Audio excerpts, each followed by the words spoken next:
on the hidden injuries of the modern world. I like the term hidden injuries.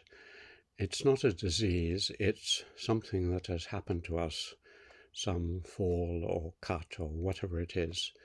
And what I'm talking about are certain things that have affected us as humans and as societies, caused and related to modernity and the modern world.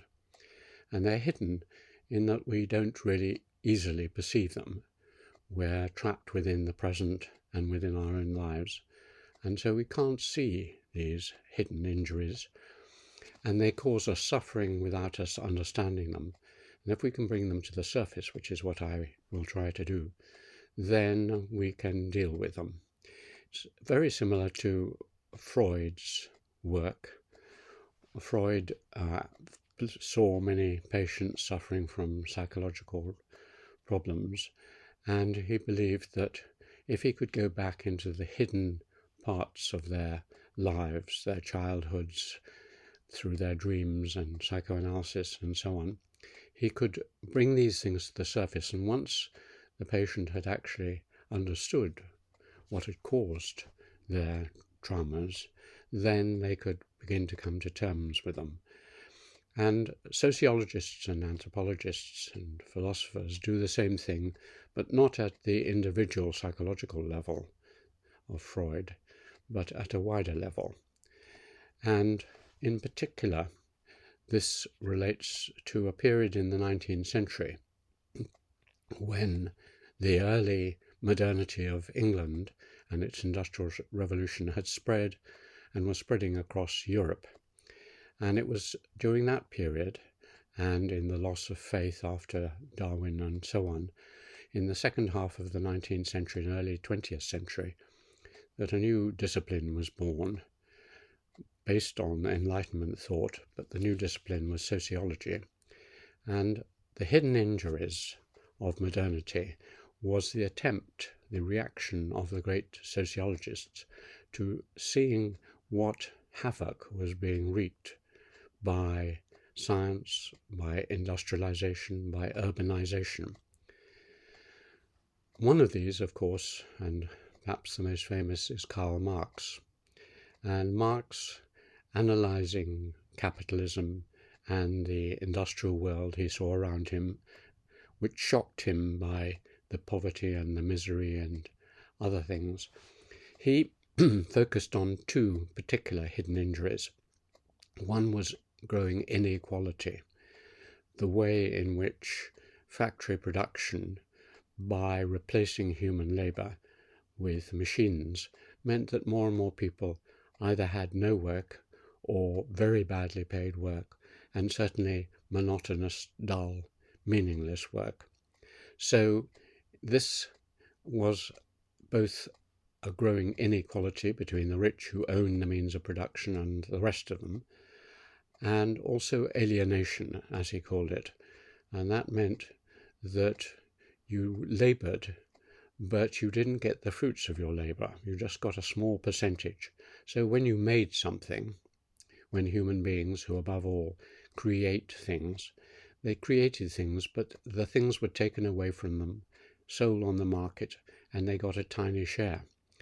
And his endeavor, through his prescription of socialism and communism, was to overcome both the growing inequalities and the alienation. And that was, of course, through eradicating the causes, private property, the class system, superstitions, and so on. So that was his hidden injuries, and they still persist to this day. Growing inequality and meaningless kinds of activities and alienation from the fruits of our creation. The second great sociologist was Max Weber. And Max Weber, a generation afterwards, was looking at the effects of capitalism and modern civilization in other ways. he particularly focused on bureaucratization, which meant that you separated off bits of life, made them more efficient through bureaucratic methods. But as you did that, you left people without any involvement or attachment either to each other or to the things they were doing. It was dry, it was rational, but it made our lives meaningless. And he also saw that in relation to science and towards increasing atomization of society. And so his great theme was rationality, rationalization in bureaucracy and in many other forms. And that rationality gave us efficiency. It was both a central part of and a side product of modernity, but it also left us in a meaningless world, in a world which he used the term disenchantment. We separated ourselves off from the world. We lived in a cold, rational, iron cage, as he described it. We no longer believed in the old gods. We were adrift, alone, separated. It was a bleak and dark vision, and unlike the other sociologists, he really didn't have any solution to it. He just highlighted the problem, and he particularly highlighted it in relation to his famous theories about Protestant Reformation, which was an extreme attack on all kinds of enchantment, all kinds of mysticism, all kinds of involvement with nature and with God, brought into your cell and separated off. So individualization and rationality meant that we were now in a cold, meaningless, efficient world. The third thinker was French rather than German, Emile Durkheim. And Durkheim's work took him to this problem. As a secular Jew, he had lost his religion. He saw the family system crumbling around him. All things that held people together, connected them to each other, seemed to be undermined. And this led to what he famously described as anomie. That is rootlessness. That is a sense of not being connected to anyone else, which he thought was one of the reasons behind the high suicide rates in modern societies, which he analysed in a book on suicide. So we were rootless. We were free-floating individuals with no connections to each other. It's a vision which dates back to his French predecessor, Tocqueville, in his work on America, the same sense of individualism and egotism leading to loneliness and separateness. So that was one of Durkheim's theories and inspirations. And the other was the division of labour, so that every bit of work was broken down more and more.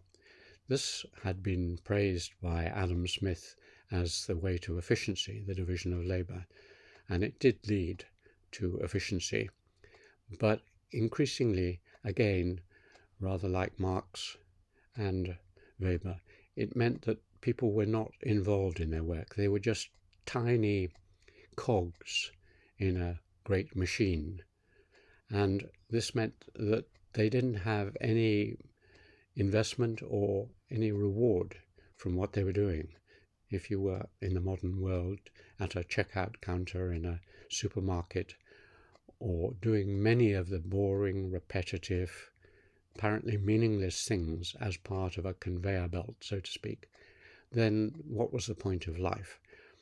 So Durkheim saw these, and also the death of religion, as Nietzsche put it, the death of God, as hidden injuries, and he made various suggestions to try and overcome this through bringing people together in meaningful organizations, in guilds, or going and looking at primitive religion and seeing how the primitive people created meaning through their ceremonials and so on.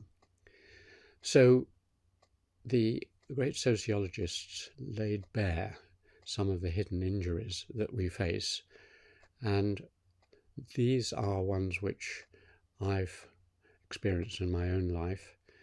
I didn't understand them because they were hidden, but I went through disenchantment, anomie, rootlessness, all these sorts of things as I grew up. And now, as I look back over my life, I begin to understand a little more what caused them and also what we can do about them, because none of the great prophets of sociology really had solutions. They're all patently inadequate, and in the case of Max Weber, they don't really exist. So what are we to do about these hidden injuries?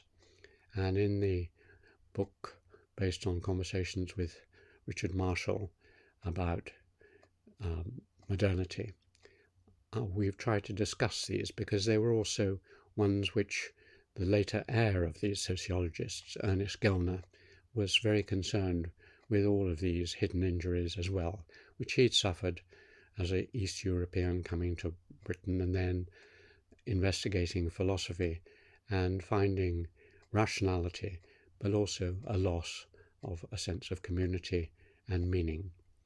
So in the book, we go through the hidden injuries and the prescriptions, and hopefully it will help people come to terms with a few of the things which they are not really aware of, but influence their lives.